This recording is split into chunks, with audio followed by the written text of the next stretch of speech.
이 문제는 이 사고 난 상황을 김정은이 라이브로 보고 있었다는 게 북한 피셜로 확인이 됐습니다. 6월까지 완전히 복구해야 된다 지시했지만 현실적으로 그거는 거의 불가능합니다. 망가졌죠.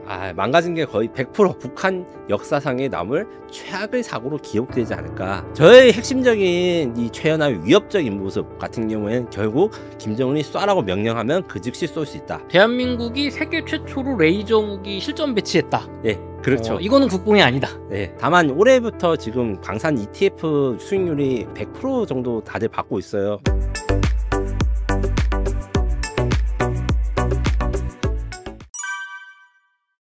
정확히 말하면 최연급 2번함 김책함이라고 추정이 되는 배가 배의 이름을 붙여야 되는 날에 침몰을 해버렸습니다. 북한의 그 컴플렉스가 좀 너무 심하다 보니까 생긴 인재라고 할 수 있는데, 기본적으로 사고 발생 개요를 북한이 솔직하게 말을 했어요. 왜냐하면 요즘 인공위성이 워낙 발달되어서 일반인도 인공위성 사진만 보면 무슨 사고 나는지 알 수 있습니다. 그래서 아마 숨기질 못했던 것 같고, 사고 발생 개요를 북한 측 표현에 따라서 하자면 5월 22일에 함경북도 청진시 청진조선소에서 이제 발생했는데, 조선인민국 해군 소속 최연급 2번함으로 신용구축함이 김정은과 해당 그 군강군부들이 참석한 상태에서 진수식 배에다 물을 넣는, 그러니까 대비하는 행사에서 사고가 나가지고, 원래는 수평 사이드 런치 수평 진수라 해서, 진수라는 건 여러 가지가 있는데 지금 눈에 보시는 최현함 같은 경우에는 도크라고 해가지고 약간 이제 욕조같이 생긴 데가 물을 빼놓고 이제 배를 만든 다음에 다 만들고 나서 물을 채워 넣어서 띄우는 행사를 합니다. 이 도크가 청진에 없어서 항구 위에서 만들다가 옆으로 레일을 깔아가지고 비스듬하게 내려가게 해서 이렇게 진수를 하는 방식을 선택했습니다. 영상 하나 보여드리는데, 이게 그 사이드 런칭이라는 방식으로 미국 해군의 프리덤급 호위함에서 쓴 방식인데, 위에다 띄워 넣었다가 이렇게 쓱 기울여가지고 지금 배 물에다가 빠뜨립니다. 이렇게 빠뜨리면 뻥 하고 이제 소리 크면서 이제 가라앉는 짓만 하다가 이제 이렇게 떠가지고 이제 이렇게 정상적으로 뜨면 이제 사람들이 박수를 치고, 와, 이제 정상적으로 진수됐다, 이런 건데. 약간 위험해 보이는데요? 좀 위험해 보이죠. 이 미국도 사실 조선소가 영세에서 이렇게 한 것도 있고, 이게 사실 또 성공하면 멋있거든요. 가까이서 보면 이게 임팩트가 장난이 아닙니다. 최연함 이 건축 과정에서 북한은 좀 되게 미국이나 한국에 좀 컴플렉스가 있는 모습들이 보였어요. 이 와중에서 아마 김정은이 앞으로 최고 지도자가 북한의 이 미국의 이런 건조 방식을 보고, 야, 우리도 이렇게 기념식을 하자. 그럼 멋있는 사진이 나오고 이제 자랑을 할 수 있지 않은가. 이런 거를 하려다가 실수가 나오는데, 이 실수가 나는 부분이 이 앞에 배를 이제 미끄러지는 내일 부분에서 뭔가 오류가 생겨서 앞부분은 나갔는데 뒷부분이 나가지 않아가지고 이제 절반이 걸쳐서 꺾여서 뒤집어서 이제 올라가지 못하는 그런 사고가 된 것이고, 이런 미국의 뱁새가 가랑이 벌리다가 이제 찢어지는 건데, 이런 것들이 사실 예전에 딱 이 진술을 할 때도 이런 기미가 보였어요. 지금 여기 보면 51이라는 숫자가 보이시죠? 네. 이게 등록 번호가 있는데 51이라는 번호를 쓴 게 무슨 뜻이냐면, 미국의 이지스함 알레이버크함의 첫 번째 함 알레이버크함의 번호가 51번입니다. 그래서 미국 이지스함의 첫 번째 번호랑 그 북한의 이 배 첫 번째 번호는 똑같이 한 거죠. 야, 이게 의식을 한 거네요. 아주 의식을 하고, 김정은이 솔직히 말해서 우리도 이지스함 가지고 있어, 이렇게 때려서 쓸 가능성도 있어요. 이 정도로 노골적으로 뺏기는 거면. 그런데 그러다가 과유불급으로 실패를 했다. 그래서 사고 원인 이야기를 하면, 북한의 발표로 추정했을 때 미숙한 지휘와 조작상 부주의, 대차 이동의 평행성을 보장하지 못했다, 썰매가 한미 부분이 먼저 이탈하여 좌주되었다, 선적 파공, 그러니까 바닥에 구멍이 뚫렸다, 함이 구멍이 파괴됐다, 함수 부분은 선대에서 이탈하지 못했다. 그래서 5월 23일 노동신문에서는 구멍 뚫은 건 아니야, 괜찮아, 이렇게 했지만 선체 우연히 끓여고 선미 구조 통로를 해수가 침수됐다, 물이 새고 있다. 그리고 위성사진 분석한 결과 이렇게 기울어져 가지고 앞부분만 지금 그 항구 위에 있고 뒷부분은 가라앉아서 지금 옆으로 누워 있는 것을 확인할 수 있습니다. 이걸 무슨 이유일지 몰라도 잠수포로 그 감춰둔 게 지금 상황이고, 이 문제는 이 사고 난 상황을 김정은이 라이브로 보고 있었다는 게 북한 피셜로 확인이 됐습니다. 야, 김정은이 그래서 격분하면서 중대한 사고이며 범죄 행위, 질타민 책임자 엄중 처벌 지시해서 당 중앙위원회가 열리는 6월까지 완전히 복구해 보고해야 된다 지시했지만 현실적으로 그거는 거의 불가능합니다. 왜 불가능하냐면 기본적으로 지금 현재 이제 북한의 복구 상황을 보면 풍선 같은 걸 옆에 띄워서 좀 균형을 맞추려고 하는데 그게 가능한 방법이긴 한데 이 5,000톤급 배에서는 힘들고 무엇보다 이게 통째로 가라앉는 게 아니라 입구는 지금 땅에 올려져 있단 말이에요. 네. 이 과정에서 선체의 허리라고 할 수 있는 용골이 휘어졌을 가능성이 큽니다. 요게 휘어지면 복구하는 게 불가능할 건데 아마 거의 높은 확률로 휘어지지 않았을까. 플러스 과무장 문제가 있죠. 과무장 문제가 뭐냐면 제가 그 최연급 구축함의 경우 미사일이 106발이 있다 이렇게 말씀을 드렸는데 체급에 비해 너무 많다고 하였죠. 네, 너무 많으니까 이게 균형이 안 맞는 거예요. 이 청진조선소 같은 경우에는 요거 최연급보다 큰 배를 만든 적이 있었으나 전부 다 상선입니다. 상선은 미사일 같은 게 당연히 없으니까 훨씬 크기에 비해 가벼운데 이건 크기에 비해 무거우니까 무기 배분 같은 게 제대로 되지 않아가지고 게다가 북한의 특징이 뭐냐면 원래 진수를 하고 난 다음에 실제 무장 사격에 이런 거 하려면 1년에서 2년 정도 걸립니다. 이게 정상적인 절차예요. 왜냐하면 확인을 할 게 굉장히 많은데 앞서 제가 사진을 보여드렸듯이 최연급에서 무장을 발사한 게 진수하고 얼마 안 되거든요. 아마 여태 지금 미사일과 핵미사일 포함한 무장들이 다 붙인 상태에서 진수를 했을 것이다. 그리고 그게 다 물에 지금 빠져가지고 물을 먹었다. 그럼 망가진 거 아닙니까? 망가졌죠. 망가진 게 거의 100% 이런 걸로 생각이 되어가지고 이 피해가 아주 막심할 걸로 보이는데 결국에는 뭐 우리 군이나 이런 것들에 대해서 뭐 욕심을 북한이 부리다가 그 독재 정권 특유의 실수로 해서 큰 실패를 했다. 아마 북한 역사상에 남을 최악의 사고로 기억되지 않을까. 뭐 우리는 솔직히 말하면 즐겁죠.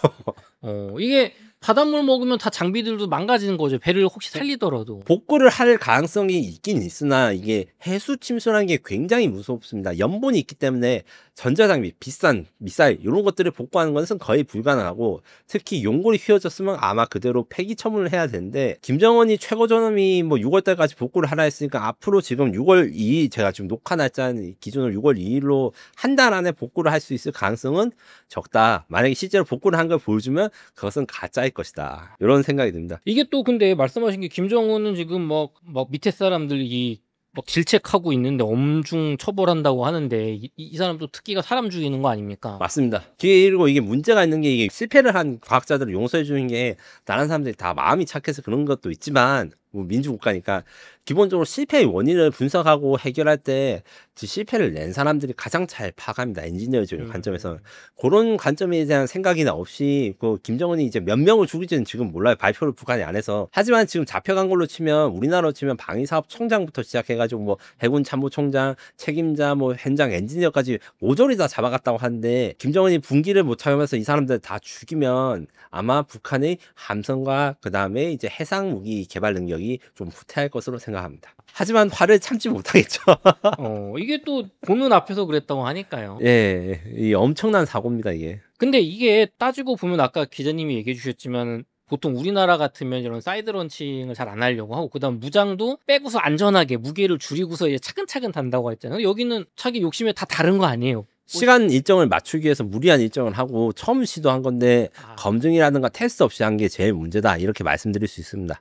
그럼 결국에는 김정은을 위해서 닥달하니까 어떻게든 일정을 맞추려고 좀. 네, 흔히들 이제 회사를 다니신 분들은 이제 다들 공감하실 건데 뭐 투자금 일정이 어떻고 뭐 쇼가 언제 하고 행사가 뭐 있고 뭐 방학에 맞춰야 되고 뭐 이런 것들을 이유로 실행을 하다가 이제 버그나 아니면 기능적 하자가 많은 제품들 나오는 게 흔히 있는 건데 이걸 국가 단위에서 실수를 벌였다는 점에서 북한의 후진성을 알 수 있는 대목이라 할 수 있습니다. 그러면은 기자님 이게 그 최연급 이제 배가 엔진 성능과 항속거리 또 승조원 문제 등이 좀 있다고 하는데 실질적인 작전 지속 능력의 한계점 뭐 이런 것도 좀 있다면서요? 네, 그렇습니다. 미사일을 너무 많이 탑재하다 보니까 연료를 탑재할 공간이 없는 게 일단 첫 번째 문제고 해리 항속거리를 해리라고 하는데 1해리가 1.85km인데 대충 충무공 이순신급의 절반 이하 2000해리 이하 그러니까 우리나라로 치면 500톤급 윤영하 고속함이 있어요. 그거랑 비슷한 수준의 작전 지속 능력 이 수준을 어느 정도 한 2주 정도밖에 작전을 못하지 않나. 2주 동안 나오면 다시 들어와야 된다. 이런 가능성이 크고 또 이 승조원에 대해서 이제 승조원 기념사진이 있는데 제가 다 살려봤거든요. 253명입니다. 이 굉장히 인원이 많은데 이 사람들 식비라든가 생활 공간 생각하면 좁아가지고 오래 작전을 못한다. 이게 일단 두 번째 문제고, 더 큰 문제는 일부 전문가들은 아예 지금 미사일을 발사하는 최연함의 모습을 북한이 공개했는데 문제가 있어요. 무슨 문제가 있냐면 이 전문가들의 생각으로는 이 엔진이 없다. 여기 지금 엔진 굴뚝이거든요. 네. 굴뚝이 비어 있다. 혹시 북한이 엔진도 안 넣고 이렇게 미사일부터 쏘려고 한 것이 아닌가. 이게 비정상적인 개발 과정이거든요. 추진 기간도 없는데 미사일부터 쐈다. 이런 추정을 하는데 저는 그렇다고는 보지 않는다. 이게 어느 정도 완성이 덜 된 상태에서 무리하게 발사 시험을 하고 이게 보여주기용으로 진행된 것은 맞다고 생각합니다. 근데 승조원이 지금 이 배급에 비해서 너무 많아서 먹고 마시느라고 공간도 부족하고 오래 밖에 못 있는다는 건데 왜 이렇게 많이 사람이 필요한 거예요, 배에? 왜 이제 사실은 인원이 많이 필요한 것은 사실 우리나라의 이순신 충무원 이순신급과 크게 차이는 안 나고, 다만 이제 충무원 이순신급도 지금 나온 지 20년 된 배라 가지고 미국이나 유럽들은 이미 같은 크기의 100명 이하의 순조원을 가진 것들이 있어요. 자동화나 이런 것들 많이 시행되는데 일단 배는 무조건 3교대로 24시간 운전해야 되니까 항상 하나의 장비를 조작하려면 3명 이상이 필요하고, 거기다가 자동화가 덜 돼 있으니까 이렇게 많은 인원이 필요한데 이 인원을 줄이는 기술 같은 게 결코 쉽지 않고, 대한민국 같은 경우에도 사실은 이지스함 때부터 좀 승조원을 줄이기 위한 노력이 진행됐다가 지금 현재 최신형 호위함이 충남함 이런 데서는 좀 완성이 돼서 뭐 자동으로 불나면 밸브를 끈다든가 뭐 이런 기술들이 조금씩 적용되는 수준입니다. 그럼 어쨌든 너무 무장도 과도하고 인원도 많고 그만큼 연료도 탑재 못하고 해서 짧은 항속거리가 문제가 된다고 하는데, 그럼 실제로 최연호의 완성도와 실제 전투 능력에 대한 의혹 그리고 평가, 또 우리 군과의 어떤 가상 전투는 좀 어떻게 보세요? 앞서 말한 대로 엔진이 아예 없는 것이냐까지 이런 의혹이 나와서 혹시 예인선 없으면 운항이 불가능한 게 아닌가 이런 의혹도 있는 정도인데, 저는 그 정도까지는 아니라고 생각하지만 어쨌든 부족한 능력이 많고 이게 원양 작전 능력이 부족하다. 그러니까 먼 바다에 나갈 수 있는 능력도 없고 기능도 없을 것이며, 북한이 먼바다에 있는 최연호를 보호할 능력도 없어서 남포라든가 청진 앞바다 그 해군기지 근처에서만 알랑대면서 핵무기 발사 훈련이나 이런 위협들만 할 반쪽짜리 전투함이라 생각할 수 있고, 다만 이제 그래도 아무리 그래도 핵무기를 가졌으니까 여기에 대해서 공략하는 방법이나 이런 것에 대해서 좀 우리나라가 좀 고민을 해야 되는 거고, 종이 전투함으로 단정하기 어렵지만 실제 전투 효율성은 매우 떨어지고 이게 수출도 안 될 것이다. 과시 능력이나 아니면 뭐 핵 협박 이런 제한적인 용도로 쓸 것이라는데 실제 능력은 검증이 필요하다. 다만 우리나라도 여기에 대응해서 대응 기술을 연구하고 있다. 이 정도로 정리할 수 있습니다. 그러면은 과거의 북한들 배를 보면 다들 낡았고 뭐 작고 무장도 형편없었는데 요렇게 어쨌든 겉보기는 그래도 막 대단해 보인단 말이에요. 그럼 북한이 이런 거를 만들 수 있는 이제 경제력과 기술력이 점점 올라오고 있으면 이런 거 계속 만들어서 발전할 수도 있는 거 아닙니까? 실제로 그거는 사실이고, 그것 때문에 대한민국 해군이 준비하고 있는 여러 가지 솔루션이 있습니다.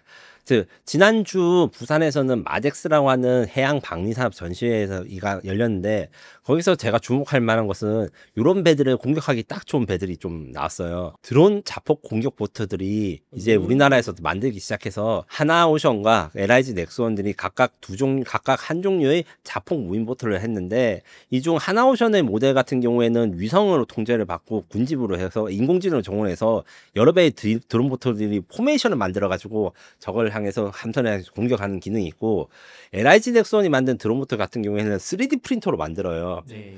원래는 이제 FRP라고 해가지고 찍어내는 식으로 사람 손이 많이 들어가는데 자동화된 공정을 해서 대량 생산이 가능하고, 비공이라 해서 유도 로켓포가 있는데 자폭하는 보트에 그것까지 다는 거예요. 그게 어떤 의도냐면, 막 그 자폭보트가 가게 되면 그 북한 배라든가 적 배가 방어 미사일이라든가 방어 레이더를 가동하게 할 것이고, 그거를 비공 유도용 로켓으로 먼저 공격한 다음에 그 다음에 충돌해가지고 부순다.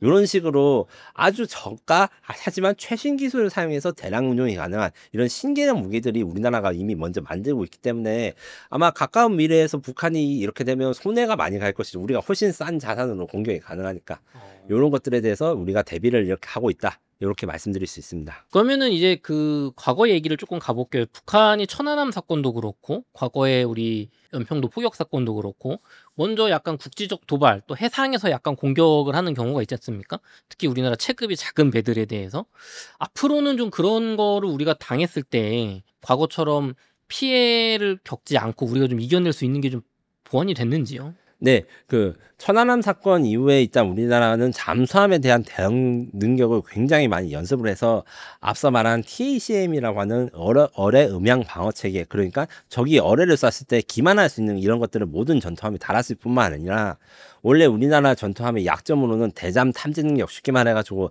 음파 탐지기 성능이 뭐 일본이라든가 미국에 비해서 부족한 게 아니냐 이런 것들이 있었는데, 요게 하나 시스템과 LIG 넥슨 같은 국내 방산 기업들이 열심히 노력해서 통합 음파 탐지기라는 장비들을 지금 이제 정도대항함이라든가 아니면 충남급 구축 소위함, 그다음에 KDDX 구축함 등에 달 계획이에요. 요거는 어떤 거냐면, 소나라는 건 기본적으로 이제 쉽게 말해서 녹음기랑 똑같아요. 쉽게 말해서 음성을 잡는데 여러 종류의 소나가 필요해요. 왜냐하면 주파수 대역이 다 다르기 때문에.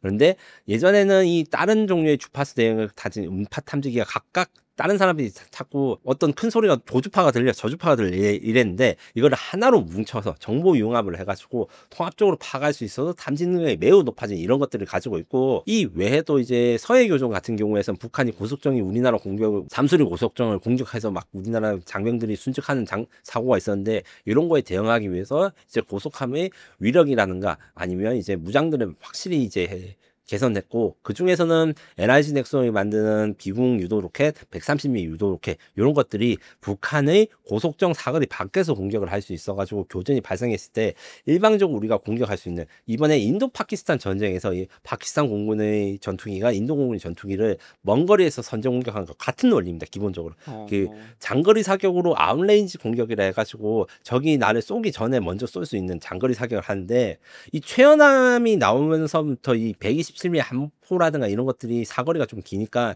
요게 위협이 될 수는 있으나, 최연함이 진짜 NLL 근처로 나오지 않는 이상 그런 대응이 불가능하기 때문에 앞으로도 남북한의 그 해상 전력에서 우리나라 우위는 계속될 것이고, 북한의 이런 신형 전력에 대해서 우리 지금 대비를 계속하고 있습니다. 기자님, 오늘은 그 전쟁사 말고 좀 무기 쪽으로 좀 다뤄봤으면 좋을 것 같은데, 요즘 뭐 어떤 무기 다루면 좋을까요? 네, 저 여러 가지 아이템을 생각해봤다가 이거 역사에 남을 사건이 하나 있어가지고, 그리고 우리나라랑도 밀접한 사건이 있어서 우리 시청자 여러분이 관심 있어 할 만한 주제로, 최현호라는 북한 구축함, 이게 얼마 전에 다들 아셨겠지만 나온 것도 놀랬고 아주 드라마틱하게 가셨어요. 이 요즘 표현으로 하면 요 왜 갖고 왜 나왔고 그 다음에 얼마나 위협적이고 얼마나 우스운 것인지, 이것까지 좀 흥미 위주로 오늘은 좀 재밌게 한번 풀어보고자 합니다.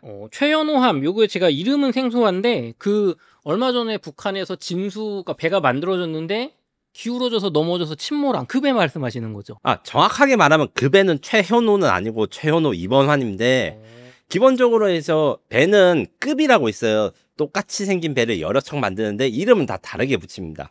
그래서 이제 도산 안창호함, 뭐 세종대왕함 이렇게 하는데, 같은 이지스함 뭐 이런 식으로 하는 것처럼 그 이름이 붙이기 전에, 정확하게 하면 이름 붙인 날에 그 좌초가 돼가지고 이미 저 용궁 구경에 갔기 때문에 원래 김책함이라고 불러야 되지만 아마 앞으로도 영원히 불리지 못할 그런 이름을 가지고, 반면 최연급 구축함 1번함 최연함 같은 경우에는 지금 현재 운용 시험 중에 있고 실제로 미사일 발사에 성공했습니다.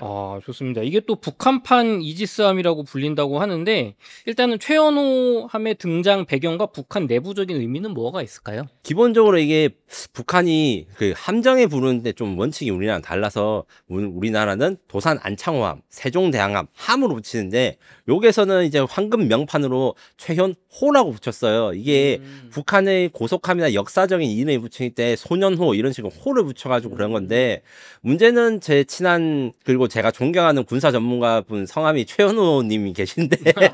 요새 고통을 받고 있고, 원래는 그래서 최현까지가 이름입니다. 최현급이라고 불러야 되는데 북한은 최현호라고 부르고, 우리나라 병칙으로 하면 최현급 구축함 1번함 최현함 이렇게 부릅니다. 그래서 지금 보시는 바와 같이 엄청 거대한 뭐 그 아주 삐까뻔쩍하게 무슨 동상과 글씨를 썼는데, 이 최현이라는 사람은 이제 북한 빨치산 출신으로 뭐 자기 말로는 자기네들 말로는 김일성을 도와가지고 한 영웅이다 이러고, 기본적으로 이것도 참 희한한 게 뭐냐면, 대한민국 배들은 우리 역사 속에서 위인이나 영웅들을 많이 씁니다. 세종대왕님이라든가 충무공 이순신, 도산 안창호, 윤봉길 의사 뭐 이런 걸 하는데, 북한은 이 아무래도 이제 걔네들이 주장한 거는 우리는 새로운 나라다. 옛날에 그 뭐 고구려라든가 신라 이런 거랑 관계없다. 이런 걸 주장하다 보니까 사람이 없어요. 사람이 없다 보니까 뭐 기껏해야 빨치산이나 뭐 김일성 측근 요런 쪽으로 분석하는데 이게 기본적으로 나라의 정통성의 차이가 어쩔 수 없이 보이는 면이 있습니다. 그래서 이 아무튼 4월 25일 조선인민혁명군 창건일에 진수된 이 최연함 같은 경우에는 이거 만들었을 때 이제 남포조선소에 있는데 지금 그 김정은 국무위원장이 최연함의 그 뒷부분에 최연의 그 동상이 있는 거에다 헌화를 하는 장면이에요.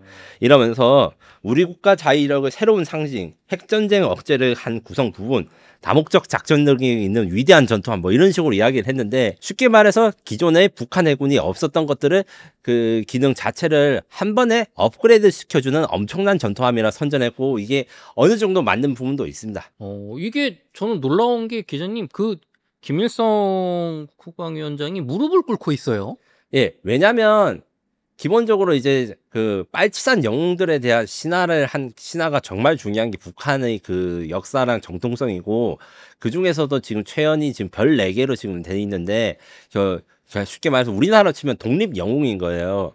그게 대해서 크게 이제 잘 표현하고 있고 이 이후에 김책이라든가 기타 뭐 북한이 주장하는 김일성과 같이 활동했던 독립운동가들은 거의 이제 우리나라의 세종대왕님 뭐 아니면 뭐 도산한 창호님 이런 역사 속 위엔 뭐 광개토대왕 이런 거랑 동급으로 취급받고 있다 이렇게 생각하시면 됩니다. 그래서 이게 뭐 굉장한 그 배만 봐도 약간 기존에 봤던 북한 배랑 좀 달라 보여요. 네, 기존의 북한 해군의 전력들은 척수로서는 대한민국보다 이제 많지만 대부분 다 1,500톤 이하의 소형함입니다. 배의 크기에 대해서 잠깐 이야기를 하자면 우리 군 기준으로 500톤 이하는 소형함. 그러니까 뭐 고속함 이렇게 부르고 2,000톤급 이하는 호위함, 그다음에 2,000톤급 이상은 구축함, 그다음에 10,000톤 이상까지 되는 군함까지 있고 우리나라 최고의 군함이라 할 수 있는 정조대왕함 같은 경우에는 11,000톤이에요. 근데 북한 해군은 1,500톤 넘는 배들 전투함들이 없었거든요.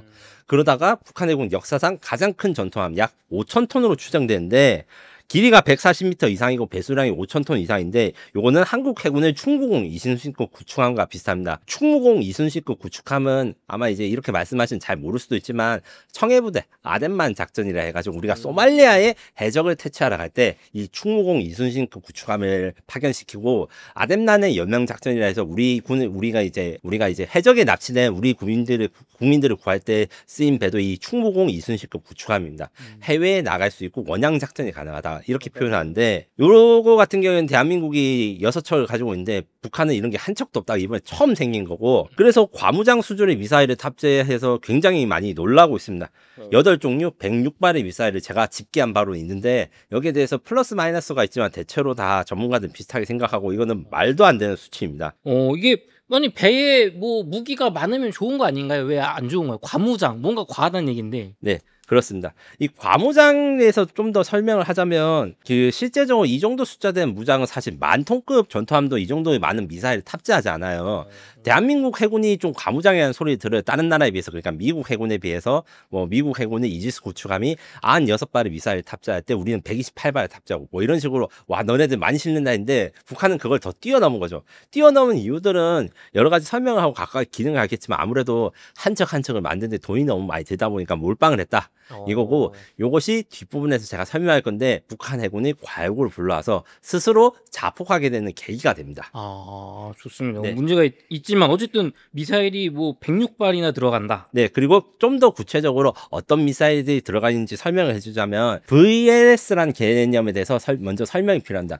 VLS가 뭐냐면 옛날의 미사일들은 눈에 보이는 발사대 같은 데 노출되어 있었는데 그렇게 되면 아무래도 바닷바람도 맞고 그 노출이 되니까 레이더에도 잘 탐지되고 이래서 수직 발사대를 맞춰서 한 밑에다 숨겨두는 게 현대 구축함입니다. 우리나라나 미국, 중국 구축함들은 이런 게 다 일반적으로 있는데 북한은 이런 수직 발사대를 갖춘 군함 자체가 없었어요. 그러다가 이번에 처음 만들어졌는데 숫자가 너무 많다. 일단 우선 처음에 보면 전방에 32발의 미사일은 북한판 토르 미사일이라는데 토르가 무슨 미사일이냐면 러시아에서 우크라이나 전쟁에서 드론이라든가 항공기를 요격할 때 쓰는 그거랑 거의 비슷한 크기의 미사일들을 36발 그리고 그 뒤에는 신형 초음속 순항 미사일 그러니까 막 제트 엔진으로 날다가 마지막에는 갑자기 분리돼가지고 로켓을 발사하면서 이제 쏘는 이런 것들이 12발 그 다음에 중간 부분에서는 그 핵무기를 탑재한 걸 수도 있다고 이야기를 하는 금성이라고 부르는 대한미사일 이런 것들이 요 지금 판넬 같은 데 숨겨져 있고, 요 왼쪽에서 보면 북한판 스파이크 NLOS 미사일 16발이라고 하는데,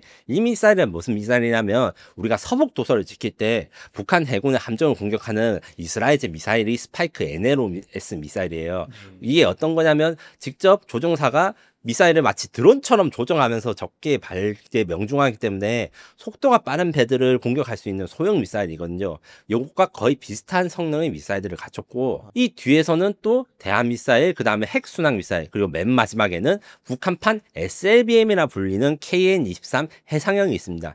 이 중에서 제일 중요한 게 KN-23 해상형인데, KN-23은 우리나라 현무2랑 비슷한 미사일로 해가지고 지금 우크라이나군에서 많이 막고 있거든요. 러시아에 수출도 하고 있어요 지금. 그런데 요거를 잠수함용으로 발사용으로 개조한 게 김군옥 영웅함이라는 잠수함을 만들었는데, 이상하게도 이 잠수함에 쓰는 미사일을 요 배에 얹은 것이죠. 이게 왜 얹었는지 이런 것에 대해서 이야기는 이제 차차 해갈 것이지만, 합계 종류가 108발, 거기다가 요 뒤에 보면 CIWS라고 하는 특수한 미사일 기관포가 있어요. 이게 뭐냐면 그 메인 컴퓨터나 배가 막 그 공격해서 불이 타는 와중에서도 혼자 작동하면서 방어를 할 수 있게 된 독립된 미사일인데, 요것도 장착하고 있다. 북한 최초로. 이런 것들이 중요한 이슈고, 보통 이런 것들을 절반 이하를 장착하는 게 일반적인 전투함이고, 어떤 일본 같은 경우에 이 5,000톤급 최연함과 비슷한 구축함은 미사일을 32발밖에 싣지 않아요.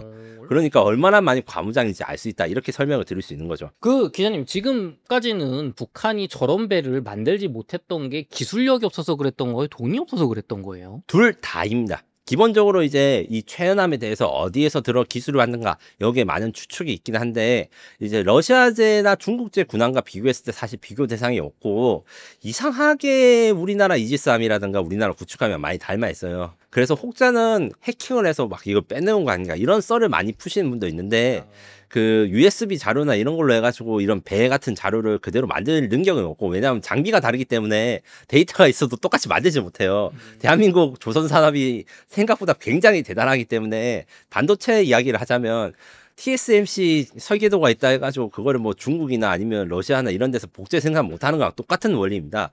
이런 와중에도 이제 그걸 만들었다는 게 좀 대단하긴 한데, 대신 소갈맹이는 어떤지 지금 알 수가 없다. 왜냐하면 검증이 안 된 무기체계들이나 검증이 안 된 기술들이 많이 들어갈 수 있다. 요게 현실적으로 정확한 판단입니다. 하지만 여기에서 몇 가지 보이면, 아주 자세히 보면 보이는 게, 보시면 여기 보시면 이 일반인들 보실 알 수 있는 부분 중 요 페인트 덧칠하는 거, 이게 페인트 덧칠한 게 보이시죠? 네. 정말 저도 깜짝 놀랐는데, 이런 배 이 정도의 성의를 보이는 건 정말 놀라운데, 은근히 이렇게 덧칠을 하거나 뭔가 이게 대체 무슨 일이 있었는지 궁금한 것들이 많아요. 이상하네요. 약간 이상하죠. 예. 이게 단순히 색칠이 뭐 청소를 잘못했다 이런 게 드는 게 아니고, 건조 도중에 뭔가 삐꾸가 나서, 유튜브 용어로 치자면 다시 덧칠을 했거나 덧붙인 것들이 보인다. 이런 것들도 참 이 북한답다, 이렇게 말씀드릴 수 있습니다. 근데 여기 탑재된 미사일들 보니까 뭐 여러 가지가 많은데, 제일 중요한 거는 우리 입장에서 이제 핵미사일, 특히 전술 핵 탑재 가능성이 있는 그런 미사일이 있다고 하는데, 어떤 부분일까요?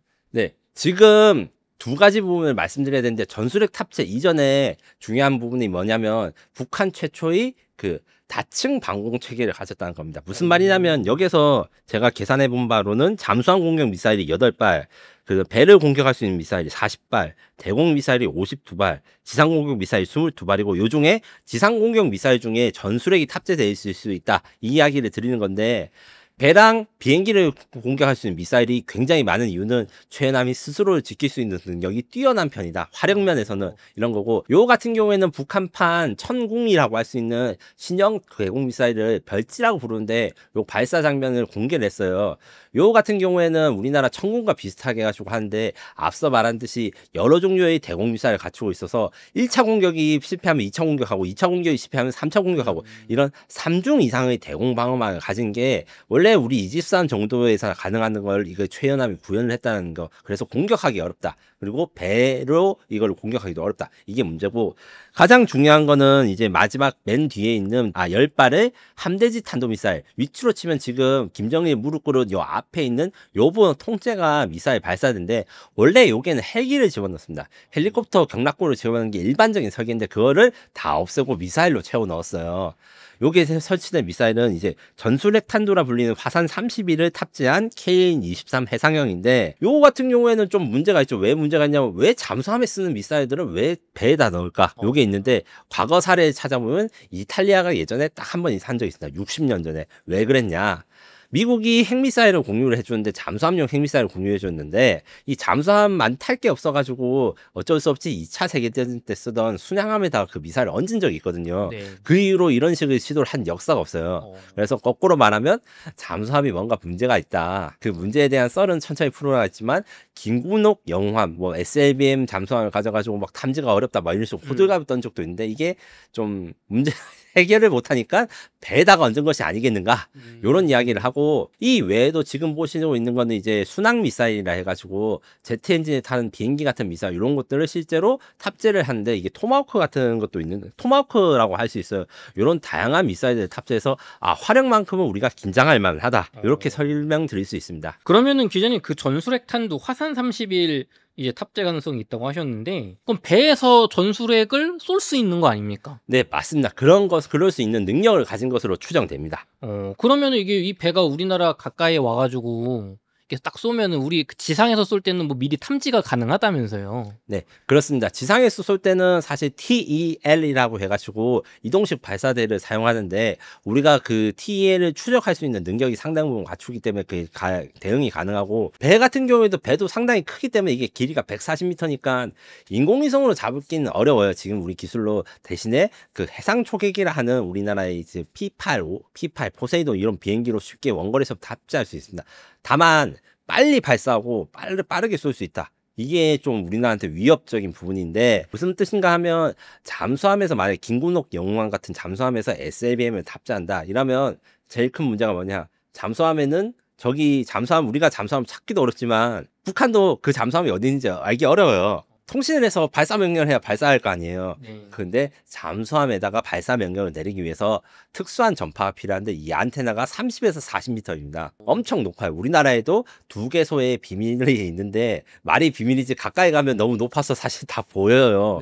거꾸로 이야기하면 공격에 취약하다. 그래서 통신 안테나 같은 거를 어떻게 숨기거나 이럴 수 없으니까 잠수함에 명령을 내린 것도 김정은 입장에서는 불안하죠. 야, 명령을 했는데 안 쏘면 어떻게 이렇게 하는데 군함 같은 경우에는 이럴 염려가 굉장히 적습니다. 다양한 무전기를 탑재할 수 있기 때문에. 그래서 그런 의도로 어쩔 수 없이 최연함에다가 핵미사일을 집어넣은 것이 바로 이 후방에 이 화산 31형 핵탄두를 탑재한 북한판 KN-23 이렇게 볼 수 있습니다. 저의 핵심적인 이 최연함의 위협적인 모습 같은 경우에는 결국 김정은이 신뢰할 수 있는 전술핵 투발 수단을 가졌음으로써 이게 굉장히 위협적인 부분이 있다. 왜냐하면 김정은이 쏴라고 명령하면 그 즉시 쏠 수 있다.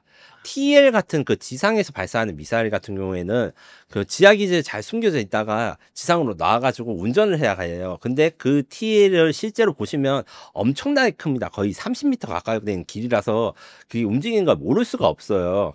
그리고 전개할 때까지 시간이 걸리는데 배에서 쏠 경우에 준비 시간이 엄청나게 작습니다. 그렇기 때문에 신속하게 공격을 하기 위한 핵 투발 수단으로서 위협적이고 다층 방어 체계를 가지고 있기 때문에 어쨌든 지금의 북한 배 중에서 제일 요격하기 힘든 배인 건 맞아요.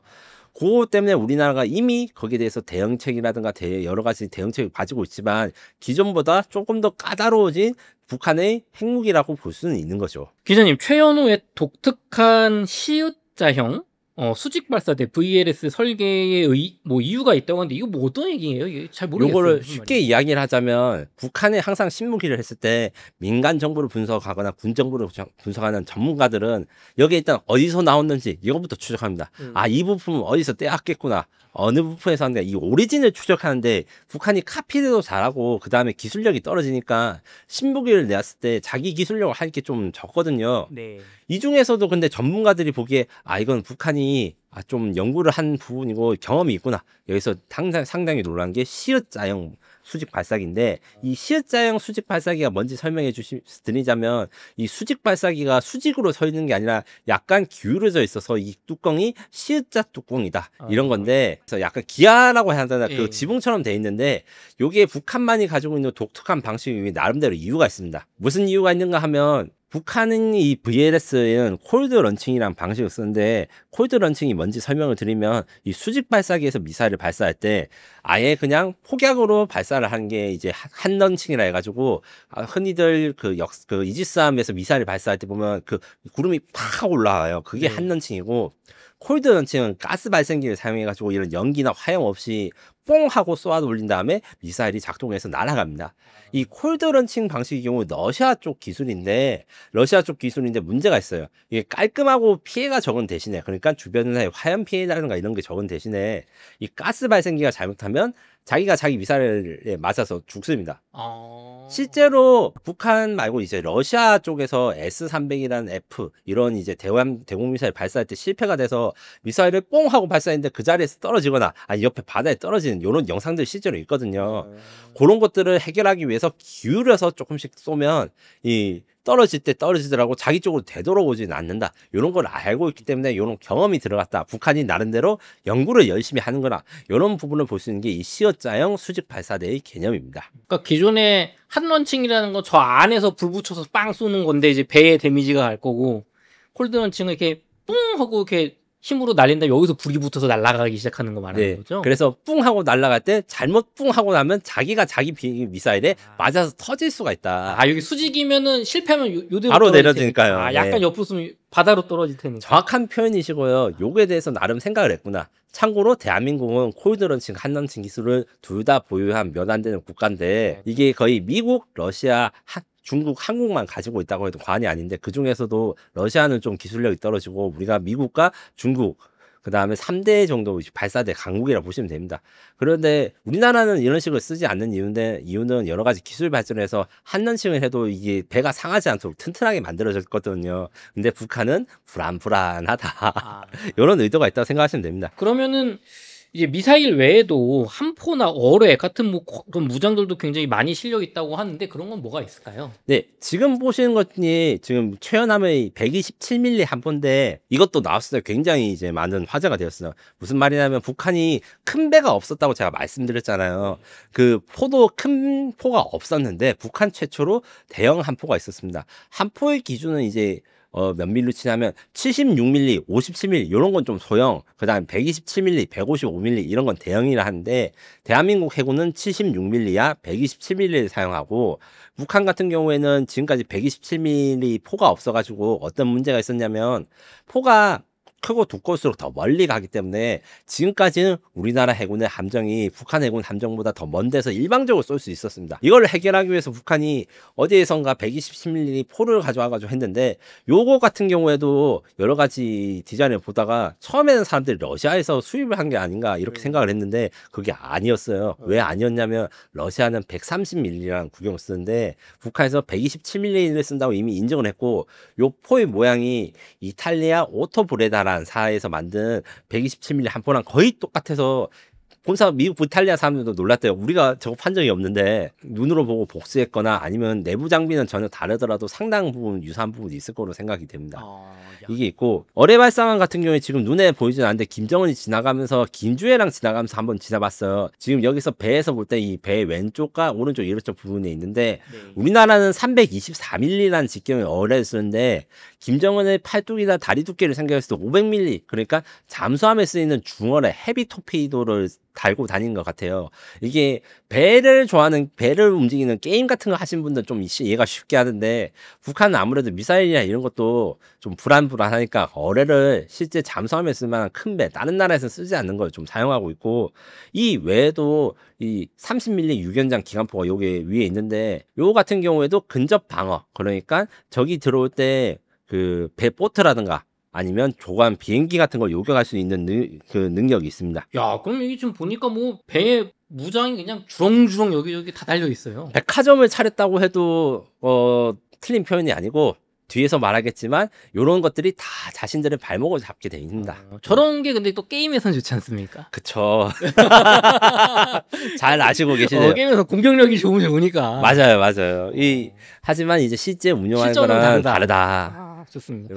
그러면은 요즘은 또 이제 배 이런 무장도 중요하지만 전자장비 뭐 레이더 아니면 어떤 잠수함 소나 같은 탐지 장비 혹은 뭐 근접 방어 무기 체계 뭐 이런 것들도 중요한데 이런 건 어떻게 돼 있나요? 요것도 굉장히 좀 놀란 부분이 북한 최초로 현대적인 전자장비 시스템, 근접 방어 무기를 갖춰 가지고 전문가들이 이거 출처에 대해서 굉장히 좀 많이 의아하게 생각해요. 배의 아랫부분부터 보시면 여기 보면 조그맣게 아주 세밀하게 보이면 이 줄이 쳐진 걸 볼 수가 있습니다. 맞아요. 요게 원래 구멍이 뚫려져 있는 건데 이게 이 대공 미사일 사격 통제 레이더 1번 이렇게 있고 이 함교 위에 보면 또 요게 판때기 같이 붙여놓은 게 사면으로 있습니다. 네. 이게 탐색 레이더라 해서 우리나라 이지스함이나 대국국 구축함, 뭐 충남함에 달린 다기능 위상배열 레이더 요런 거랑 일단 모습은 비슷해서 이제 지금 사람들이 이게 어느 정도인가 진짜 A사를 달린 거가 의견이 분분해요. A사는 저희 웅단 책방에서 저 말고 밀리터리 컨텐츠 쭉 보신 분은 알겠지만 현대전쟁에서 아주 필수적인 최신형 레이더인데 요거를 외형만 봤으면 A사 레이더를 쓸 수도 있어요. 그래서 만약에 그걸 썼다면 굉장히 좀 우리가 지금까지 북한을 얕잡아 같은 걸 다시 수정해야 되고 불안한 것은 있으나 요 뚜껑 내부에 속에 뭐가 있는지 아무도 알 수 없다.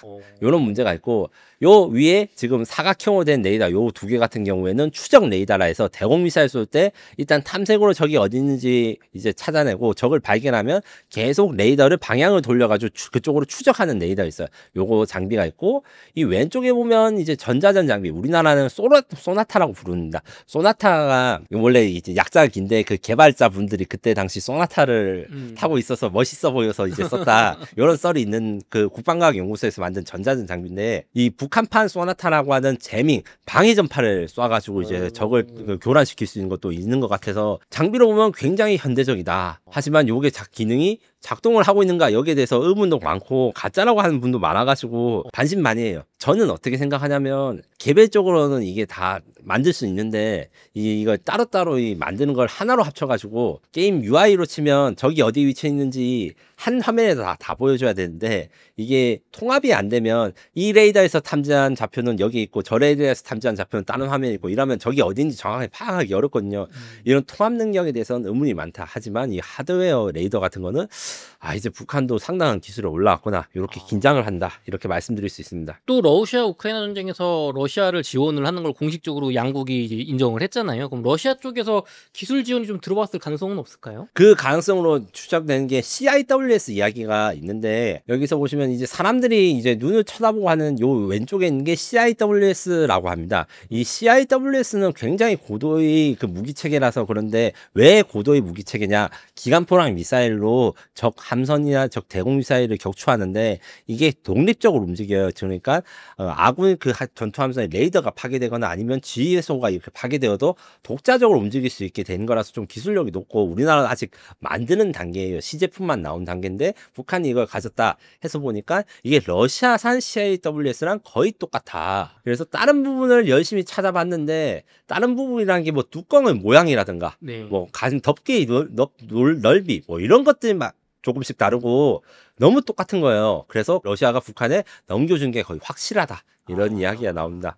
다만 디자인 자체는 북한의 그 지금 신형 최연함이 러시아 구축함이랑 너무 다르기 때문에 기술적으로 연관성을 따는 건 찾긴 좀 어려운데 그래도 내부적인 장비 같은 거는 러시아가 공급했을 가능성이 매우 큽니다.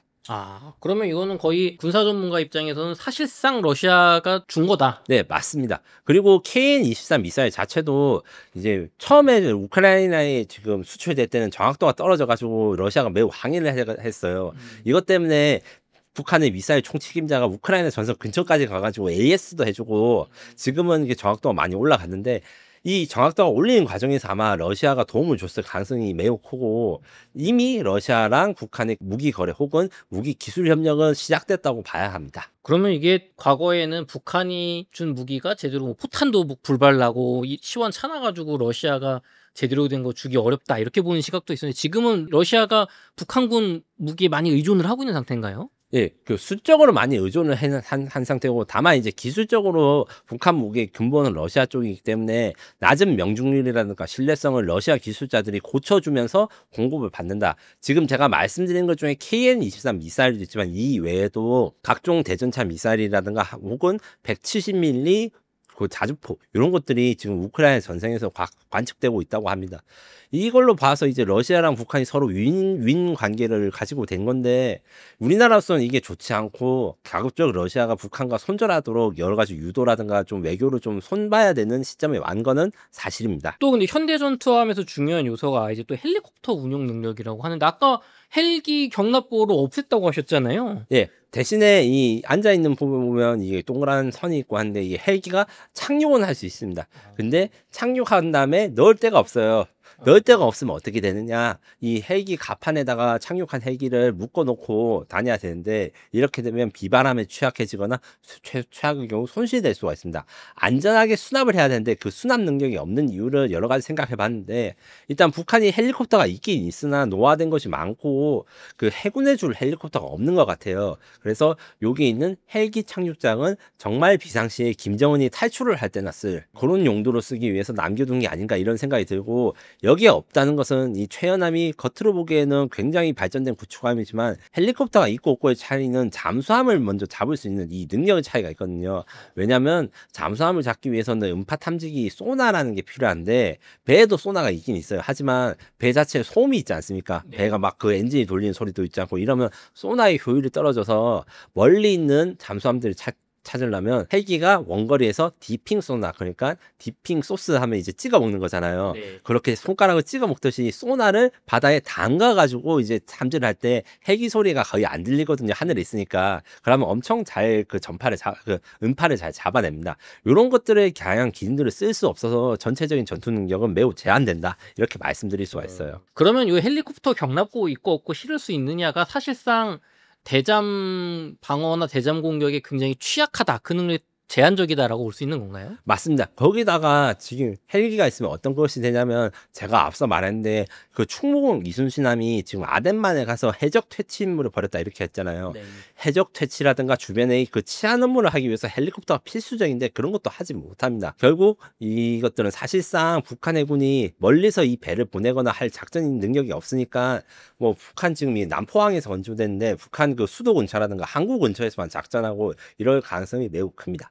요즘 전투함들은 잠수함이 되게 위협적이잖아요. 맞습니다. 어뢰 한 발이면 침몰되니까. 맞습니다. 그럼 그거를 방어하기 위해서는 헬리콥터들이 막 돌아다니면서 계속 이렇게 돌고 있는 거예요? 예, 그렇게 탐색을 해야 되는 거고 만약에 잠수함이 어뢰 같은 걸 발사했을 때 이제 카운터 메저라고 기만체 발사기를 하는데 기만체라는 건 여기 보시면 조그맣게 점같이 생긴 요게 하나하나가 이제 기만체 발사기인데 소리를 더 크게 내는 물체들을 바닷속에 집어넣거나 아니면 배의 그 스크류 소리를 그대로 복제한 녹화한 테이프 같은 걸 틀어주는 그런 스피커가 있다고 생각하시면 됩니다.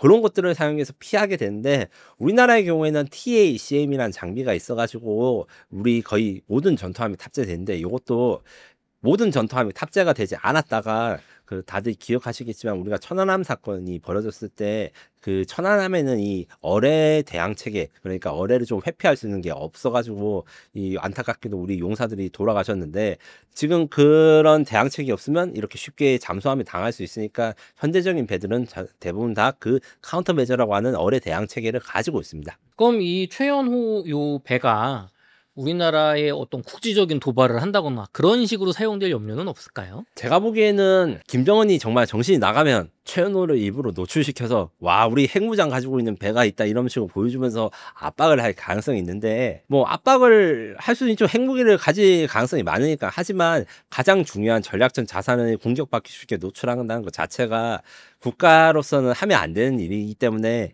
아마 그 항구에 모셔두고 그냥 가까운 바다만 항해하는 그런 게 되지 않을까라는 생각을 조금 합니다. 약간 위험용으로 우리 이런 거 있다. 네.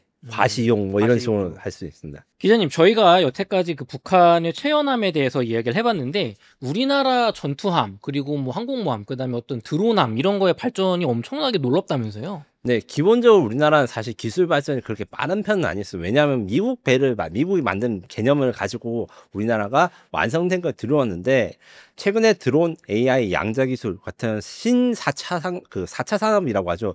이런 것들이 주목받으면서 미국도 없는 이런 신개념 무기들을 만드는 게 좀 늘어나고 있어요. 앞서 말한 대로 이 자폭 드론 보트라는 것도 물론이고 이 드론이라든가 무인 항공기를 운영하는 무인 전력 통제함 이런 것들이 이번에 마덱스에서 보였는데 이런 것들 여기에서 나오는 배들이 좀 미래형이라서 앞으로 시간이 많이 걸리겠지만 이거 아니더라도 지금 현재 정조대왕급 이지스함이라든가 아니면 충남급 구축함 이런 데서도 무인 드론이나 이런 것들을 사용하기 위한 논의가 활발하게 이루어지고 있습니다. 그중에서 제가 좀 앞으로 미래의 우리나라가 어떤 모습을 보일지 이렇게 보여드리는 게 지금 하나오션에서 만든 고스트 커맨드 2라는 배인데 쉽게 말하면 드론 항모입니다. 지금 여기 지금 하늘을 나는 걸로 표시되는 이게 그레이 이글 스토리라고 해가지고 미국의 리퍼 무인기라고 있어요. 이게 콜 오브 듀티나 이런 게임 하신 분들은 자기 뭐 킬스트릭 같은 거 해서 막 6명 죽이면 쓸 수 있는 무인 공격기 뭐 이런 걸로 해서 나오는데 요거랑 그 제작사가 배 항공모함에서 운영하기 위한 장비로 해서 이착륙 거리를 줄인 버전이고 작년에는 독도함이라고 하는 우리나라 최대의 상륙함에서 이륙하는 시험을 선보였습니다. 하나여로가 이 제너럴 아토미스와 공동 투자를 해서 이 그레이 이글 스토를 개발하기로 했는데 요거를 운영하는 배가 바로 이 무인전력 지휘 통제함이고 쉽게 말하면 드론 항모다. 이 드론을 운영할 수 있는 항공모함이다. 원래는 항공모함이 다들 아시다시피 굉장히 비쌉니다. 비싼 이유는 배가 비싼 것도 있는데 배보다 안에 들어가 있는 항공비가 너무 비싸요. F-35B 전투기를 탑재하는 게 원래 계획이었는데 이게 한 대에 1,800억이 넘습니다. 그걸 한 20대가 넘게 하니까 3조 6천억 원 뭐 이런데 4조 가까이 되는데 아무리 해도 이제 해군이 우리가 힘을 쏟아야 되지만 우리나라가 돈 쓸 데가 많지 않습니까? 국방비에. 그래서 좀 전력 우선순위에 대한 논란이 있어서 지금까지 지연됐는데 이런 드론 항모를 사용하게 된다면 이런 획득비가 훨씬 저렴해지기 때문에 우리가 한번 도전해 볼 수 있다. 이렇게 해서 지금 소요를 수정해서 지금 여러 가지 있는 거고 현대조선의 그 HCX23 플러스라고 하는 배 이런 것들이 있는데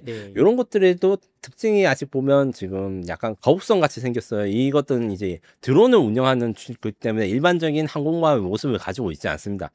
위에서는 착륙, 아래에서는 이륙을 해가지고 이중갑판으로 해서 신속하게 드론을 발전시킬 수 있는 그런 개념도 있고 대신에 이거는 좀 너무 도전적이라서 이제 행사장에서도 SF 영화에 나올 것 같아. 우주선 같이 생겼다. 이런 말들을 많이 들어가지고 방산 전시회는 아무래도 이제 실제 지금 팔고 있는 배를 전시한 것도 있는데 미래 컨셉, 그러니까 모터쇼에서 컨셉카를 선보이는 거랑 비슷하기 때문에 HD 현대중공업은 조금 미래적인 디자인, 그 다음에 하나오션은 좀 현실적으로 당장 나오는 스타일. 핵심이 이제 단거리 이착륙형 그레이 이글이란 이 무인기입니다. 한미 공동 개발로 운영될 차세대 이제 항공 드론인데 대한미사일 전파방해 장비, 그 다음에 그 정밀 유도 무기 이런 것들 다 갖출 수 있는 무장으로 하나 에어로스페이스가 3천억 원 정도를 들여가지고 미국과 공동 개발하기로 했고 요게 이제 얼마 전에 유상증자 이슈가 있었던 것도 이런 개발비 충당을 위해서 했다 이렇게 제작사가 밝히는데 제가 보기에는 좀 완성도가 있게 나올 것 같습니다. 이런 것으로 해서. 그러면 기자님 요런 드론 항모는 요런 드론 무인기를 싣는 거니까 크기가 훨씬 작아도 되잖아요. 그거에 대해서는 약간 이야기가 있습니다. 지금 현재 해군의 계획은 사실은 이제 크기를 줄이지는 않을 것이다. 왜냐하면 크기를 그대로 하는 대신에 더 많은 비행기, 그러니까 유인기는 20대만 넣을 수 있는데 드론으로 바꾸니까 40대를 넣을 수 있으면 이게 더 전투력이 향상되는 거 아닌가 이런 게 있거든요. 우리나라가 항공모함 계획을 이제 지난 정부부터 추진했을 때 좀 문제가 되는 게 꼴랑 20대를 운영하는 것이 실제 전력 운용이 큰 차지를 하느냐, 돈이 많이 드는데 이런 거 가격대 성능비에 대한 논란이 있었는데 요것을 드론으로 해소하겠다. 그래서 지금 현재 이야기되고 있는 드론 항공모함 같은 경우에는 보시면 헬리콥터도 보이시죠? 네. 그래서 제한된 크기 안에서 이제 사람이 타는 무기도 같이 있다. 상륙 작전을 같이 하면서 이제 드론도 운용할 수 있게 한다. 그래서 수리온 상륙 기동 헬기, 상륙 공격 헬기랑 그다음에 무인 드론들을 같이 운영할 생각입니다. 그럼 어떻게 보면 이게 사람이 타는 전투기는 전투기 값이 비싸고 또 인원도 승조원도 많이 타야 될 거 아니에요. 급료도 비싸고. 네. 거기에서 이제 많은 것을 계산을 하는데 특히 이제 미래에는 사람 한 명이 드론 조종사 한 명을 원격 조종하는 것에 벗어나가지고 군집 운용 AI로 사용해서 한 명이 여러 대의 드론 조종할 수 있게 되면 그런 비용 같은 부분에서 훨씬 나아질 것이다. 이런 이야기를 많이 합니다. 그러면은 기자님 저런 드론들이 정말 막 100대, 200대가 우르르 몰려가서 공격하면 북한 배들은 그냥 속수무책으로 침몰당하는 겁니까? 물론 북한도 이게 대해서 대응 기술을 가지고 있고 반대로 우리가 중국이나 주변 국가들의 이런 공격에 대비하기 위한 여러 기술들을 만들고 있습니다. 일단 현재 이야기되는 거는 드론은 드론으로 잡는다. 그래서 안티 드론, 하드킬 드론이라는 것들을 개념을 연구 중인데 이 부분에서 제일 발달된 건 미국이에요. 미국은 드론을 잡는 드론들이 기술이 개발되고 있거든요. RTX4A 코요테라든가 아니면 안드로이드 로드러너에서. 근데 다행히도 우리나라에는 이제 리어스랩이라는 회사가 안티 드론, 하드킬 드론에 대한 연구를 좀 해서 지금 현재 이제 수출 상담까지 받고 있는 상황이고 이런 기술들이 발달된 거와 더불어서 이제 지금 하나 시스템에서는 레이저 무기 천광이라고 합니다. 그러니까 뭐 하늘천에 빛광자를 쓰는데 이 레이저 유도 무기를 세계 최초로 실전 배치해서 쓰고 있어요. 이스라엘이나 미국도 이걸 쓰긴 썼는데 이게 실전 배치나 아니면 정식 배치는 안 했거든요. 그 정식 배치를 최초로 해서 최초라고 하는데 이 일부 분들은 아 시험 평가는 먼저 다른 나라에서 해서 약간 국뽕이 아닌가 이렇게 이런 반론을 하신 분도 계세요. 다만 우리나라가 아주 중요한 지역을 드론으로부터 방어하는데 레이저를 쓰고 있는 것은 지금도 하고 있다. 대한민국이 세계 최초로 레이저 무기 실전 배치했다. 예, 그렇죠. 이거는 국뽕이 아니다. 네, 다만 이제 제일 먼저 만든 것이 아니다. 만든 건 아니다. 딴 나라가 먼저 만들긴 했는데 걔들은 실전 배치가 늦었다. 이렇게 생각하시면 되고요. 아니 근데 그 테스트를 빨리 잘해서 실전 배치한 것도 중요한 거잖아요. 맞습니다. 거기다가 이제 지금 미래형 전투함 같은 경우에는 이런 레일건이라 해가지고 저게 그 아주 영화를 보시면 알겠지만 영화나 아니면 애니메이션 보시면 알겠지만 전자기 현상을 활용해서 대포를 쏘는 이런 것들에 대한 차세대 함포 이런 것도 연구 중입니다. 좋습니다. 그럼 또 그 요번 그 마덱스에서 또 눈여겨볼 만한 어떤 배라든가 어떤 컨셉이라든가 뭐가 있었을까요? 저는 개인적으로 잠수함 쪽도 좀 봤는데 이제 하나오션이 공개한 미래형 잠수함 같은 경우에 이게 아주 미래적으로 생겼어요. 무슨 말이냐고 하면 배가 약간 스텔스 디자인이 돼서 스텔스 전투기처럼 생겨서 물어봤는데 그 적이 음파 탐지기로 음파를 쏘면 적을 되돌아오지 않게 하고 이제 난반사를 하기 위한 특수한 디자인 이런 것들이 앞으로 가까운 미래에는 잠수함에 적용될 수 있다. 이런 걸로 이야기를 했고요. 경쟁사인 HD 현대중공업도 잠수함을 내놓긴 했는데 현대중공업은 좀 고사양보다는 중저사양 그러니까 뭐 남미라든가 동남아에 팔 수 있는 소형 잠수함들을 좀 내놔서 이게 대형은 하나오션, 소형은 이제 HD 현대중공업으로 좀 스타일이 양분되는 스타일이었습니다. 그리고 각종 외국인 소식이란 들었는데 외국인들이 관심을 가진 건 수출형 호위함, 우리나라의 충남급 호위함이라든가 아니면 신형 수출형 호위함들을 내놨을 때 미사일 방어까지 되는 고사양들 이런 것들을 내놨고 고사양 전투함들을 내놨고 특히 HD 현대중공업에서 그 수출형 HDF 6000이라는 이 호위함을 내놨는데 이게 중동 국가 상대로 맞춤으로 내놨다고 합니다. 실제로 이제 지금 KDDX 지금 우리가 건조를 하고 있는데 아직 건조 시작도 안 했지만 거기에서 더 업그레이드 해가지고 그 외국 사양이 요구하는 자동화라든가 아니면 미래형 무기 체계들을 넣을 수 있게 이렇게 준비를 했다고 합니다. 실제로 보니까 중동 국가의 그 딱 봐도 중동 국가에서 오신 분들이 손님이 보면서 좀 물어보시고 이제 브로셔도 이제 아랍어로 나눠주고 이걸 봐서 야 진짜 중동 수출 대박이 함선에서 일어나는 날이 있겠구나 이런 생각이 들었습니다. 근데 중동은 사실 이렇게 뭐 육상 전력이 중요하지 이렇게 해군 전력이 중요한 국가들인가요? 저도 그렇게 생각을 했다가 최근에 이야기를 바꾸게 된 게 최근 정세가 아무래도 중동 국가의 그 전쟁이 날 거는 이스라엘과 원래 적대를 했다가 지금 이란으로 옮겨가고 있습니다. 이란을 어떻게 상대해야 되느냐. 특히 이란이 원유 수송로를 공격했을 때 어떻게 해야 되는가. 요기에 대해서 많이 요구사항이 있어서 잠수함과 수상함 이런 요구사항이 있고 거기에 우리가 만족하는 이제 최선의 솔루션을 줄 수 있는 국가로 대한민국이 있다. 이렇게 말씀드립니다. 미국도 있고 영국도 있고 프랑스도 있고 뭐 다양한 나라들 많지 않습니까? 근데 왜 우리나라 배가 그 중동 국가들이 해상 수송로 보호하는데 이렇게 맞춤으로 좋은 거예요? 결론을 좀 말씀드리면 중동 국가들은 이미 한 번씩 써봤는데 마음에 안 들어 이런 모드가 있습니다. 쉽게 말씀드리면 사실 우리나라보다 먼저 미국과 프랑스가 중동 국가의 대형 전투함들을 수출한 전과가 있어요. 영국도 그렇고. 하지만 그들은 후속 군수 지원 좀 부족한 점이 있거나 아니면 공사 기간이 너무 길거나 납기를 못 맞추는 이런 것들을 경험을 한 번씩 해봐서 대한민국 해군의 그 배를 만들 때 같은 이지스함을 만들 때 미국보다 훨씬 더 빨리 만들고 비용도 줄일 수 있고 그 다음에 오류도 적게 생긴 거를 기적을 경험했단 말이에요. 그거를 보고 중동 국가가 우리나라 전투함이 상당히 괜찮구나. 아직 수출은 많이 안 됐지만 가능성이 있구나 하면서 베팅을 한다. 이런 상태이고 물론 이게 대한민국 수출함이 그래서 당장 이제 계약을 해서 몇십 조 재파씩 떠진다 이렇게 말씀드릴 수는 없지만 그 외국의 경쟁자들이 이미 한번 실망을 했다. 이거는 좀 알아주시고 그래서 실망하는 그 외국 경쟁자의 대체제로 중국배 혹은 대한민국 배를 선택하는데 중국산 시스템을 우리 중동 국가들이 쉽게 선택하기는 어렵다. 미국의 그 나토나 미국산 무기가 호환되는 대한민국이 그 전투함이 거기에서 경쟁력이 있다. 이렇게 생각하시면 됩니다. 기자님, 요거는 좀 디자인이 신기하게 생긴 것 같은데 이건 뭔가요? 이게 저기 앞서 말했던 북한의 최연급 구축함을 상대할 수 있는 군집 자폭 무인 수상정입니다. 이 미사일보다 훨씬 더 싸고 저렴한 가격으로 여러 대를 찍어낼 수 있으니까 같은 비용으로 미사일 한 두어 발 쏘는 대신에 이런 전투 자폭포트 수십 대를 만들어서 공격을 시키면 이제 북한의 그 방어 미사일들이 이렇게 다 무용지물이 될 수 있는 거죠. 요것을 위해서 하나 시스템은 적어도 무인 위성 시스템이라 해가지고 통신성으로 이렇게 그 전 지구에 깔아놔서 지휘 통신을 할 수 있게 하고 자율주행이라든가 아니면 군집 운용 AI 기술들을 많이 적용한다고 합니다. 이거는 그럼 자폭 보트인 거예요? 그렇죠. 이게 그 북한 배에 이렇게 다가서 빵 하고 터져서 침몰을 시키는 거예요. 맞습니다. 여기 끝에 보면 세 가지 까만색으로 표시된 게 신관이라고 하는데 네. 적 배가 근처에 왔을 때 이거 센서가 이제 알아내가지고 자폭 명령입니다. 근데 이게 크기가 뭐 작아 보이는데 매우 작습니다. 길이가 6m 정도고 무게가 2톤이 채 안 되거든요. 대신에 그 안에 200kg 이상의 폭약을 넣을 수 있기 때문에 요거는 미사일 한 방, 그러니까 몇십억짜리 미사일 한 발 역할을 그 10분의 1 가격으로 대체할 수 있다. 이렇게 이해하시면 됩니다. 그럼 이런 보트들이 정말 어뢰처럼 그냥 뭐 몇십 대가 우우 가면은 저거를 그럼 쏘다가 이제 격침되는 거죠.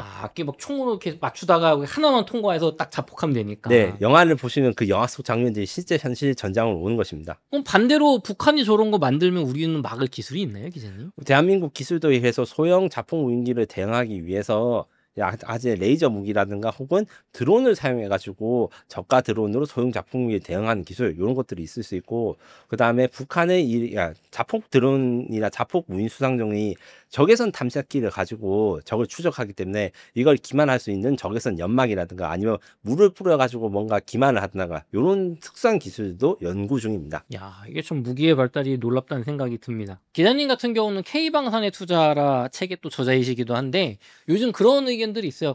방산주 조금 고평가 아니냐, 이제 뭐 오를 만큼 올랐는데 이게 뭐 더 갈 여력이 있을 거냐. 물론 주가 이런 투자 전문가는 아니시지만 어떤 수출 시장 혹은 뭐 매출 쪽으로 봤을 때는 조금 뭐 더 남았다고 보시는지요? 저는 사실 그럼에도 좀 긍정적으로 보는 부분이 있는데 말씀드린 대로 주가가 매우 올랐기 때문에 불안하신 것도 이해를 하지만 펀더멘탈이라고 할까요? 수주 잔고라든가 앞으로 증가될 가능성이 굉장히 크고 재무가 건전하다. 왜 재무가 건전하냐면 민수용 시장과 다르게 안정적으로 공급하고 한번 승리하고 나면 그 물건이 10년, 20년 공급이 된다. 그 과정에서 우리나라 방사는 성장기 초입에 와 있다고 생각하고요.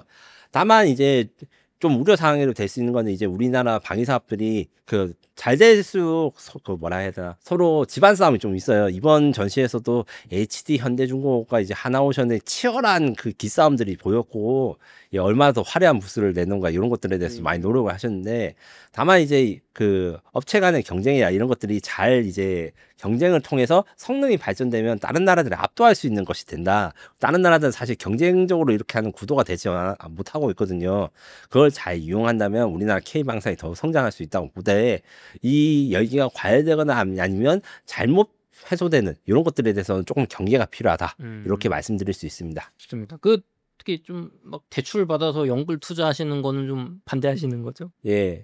왜 그러냐면 저도 사실 그렇게 하지 않고 있고 제 여윳돈을 하기 때문에 대출 받아서 하시는 말씀을 못 드리고 있고 다만 올해부터 지금 방산 ETF 수익률이 100% 정도 다들 받고 있어요. 네. 이렇기 때문에 걱정하시는 거에 대해서는 앞으로 뭐 폭락이라든가 이렇게 하기는 한 것은 저는 그런 생각은 들지 않는다. 다만 여기에서 지금 많이 오른 것도 사실이기 때문에 신중하게 투자하시되 여윳돈을 가지고 투자하고 이 방산의 동력 자체가 사라지지 않아도 외부 조건으로 영향을 받는 것도 저는 이제 생각을 해드리라. 트럼프 정부가 사실은 말도 안 되거나 무리한 정책을 낼수록 방산주가 상승한 것도 사실이거든요.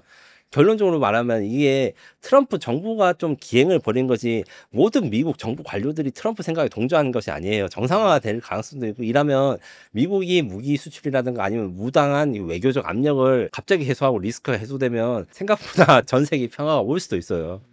그런 부분에 대해서는 사실 제가 확답을 드리기 어렵다 이렇게 말씀드릴 수 있습니다. 그러니까 저희가 또 2차 전지 사태도 있었다 보니까 너무 주가가 단기 급등했을 때 이렇게 무리한 투자는 경험적으로 이제부터는 좀 안 해야 되지 않을까 다들. 네, 그리고 제가 이야기 드릴 수 있는 건 2차 전지와 비교했을 때 2차 전지 같은 경우에는 중국산 배터리의 경쟁력과 이런 것이 굉장히 셌고 이 배터리를 사용하는 자동차 업체 중국산 업체 뭐 중국산 BYD 같이 중국이 배터리 업체들 성장뿐만 아니라 배터리를 사용하는 자동차 업체도 같이 성장했고 이것 때문에 우리나라가 고전을 면치 못했는데 우리나라가 이제 방산해서 중국과 격돌을 하긴 해요. 하지만 중국산 장기차를 산 거랑 중국 무기를 산 건 전혀 다른 이야기입니다.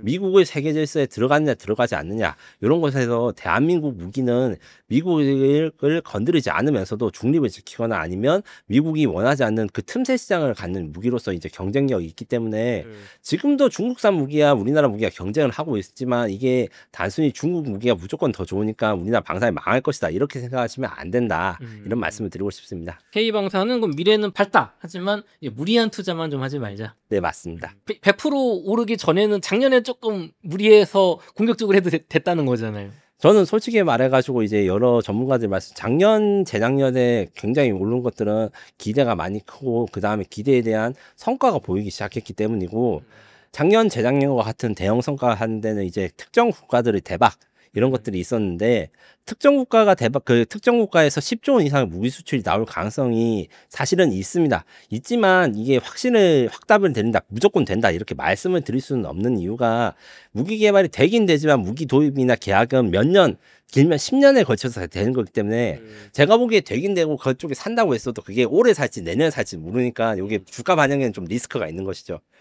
그렇기 때문에 전망이나 전체적인 장기적인 것에 대해서는 제가 긍정적으로 말씀을 드리나 여기 단기적인 그 악재라든가 이런 것에 대해서는 제가 그것까지는 제가 좀 말씀을 못 드린 적이 좀 송구하게 생각을 하고 그래서 단순 단기 투자보다는 그 업체들의 펀더멘탈 수주가 얼마 되는지 그다음에 R&D로 신무기들을 무엇을 만들고 있는지 요게 좀 집중해 주시라 이렇게 말씀을 드리고 싶습니다. 여윳돈으로 안전하게 하셨으면 좋겠습니다. 네, 오늘도 그 김민석 기자의 전쟁연구소 2부를 이제 진행을 해봤는데요. 기자님 또 오늘 또 마무리 말씀 부탁드리겠습니다. 네, 마무리는 방산 쪽으로 마무리 좀 드렸는데 기본적으로 이제 방위 사업이라는 게 인류가 만든 가장 최첨단 기술이 있는 것 같지만 그거 엄청 오래된 기술이기도 해요. 자동차나 그다음에 휴대폰이랑 좀 다릅니다. 매년 신제품이 나오는 게 아니고요. 다만 그 혁신이 우리가 알지 못한 새에 갑자기 오기 때문에 방산에 대해서 기술에 좀 관심을 가져주시고 우리나라가 어떤 신무기나 이런 것들을 만들고 있는지에 대해서 조금 더 관심을 가져주시면 기본적으로 재밌기도 하고 이게 다들 재밌어 하셔요 사실. 재밌기도 하고 투자 관점에서도 많은 도움이 될 것이라 생각이 듭니다. 맞습니다. 네. 뭐 망간, 리튬, 마그네슘, 삼원계 배터리 이런 거보다는 훨씬 그래도 좀 직관적인 것 같아요. 네. 물론 방산을 깊게 파시면 그것도 다 공부를 하셔야 되는데. 그렇군요. 좋습니다. 또 저 다음 달에 또 저희 김민석 기자님 모시고 인터뷰 나눠보도록 하겠습니다. 감사합니다. 감사합니다.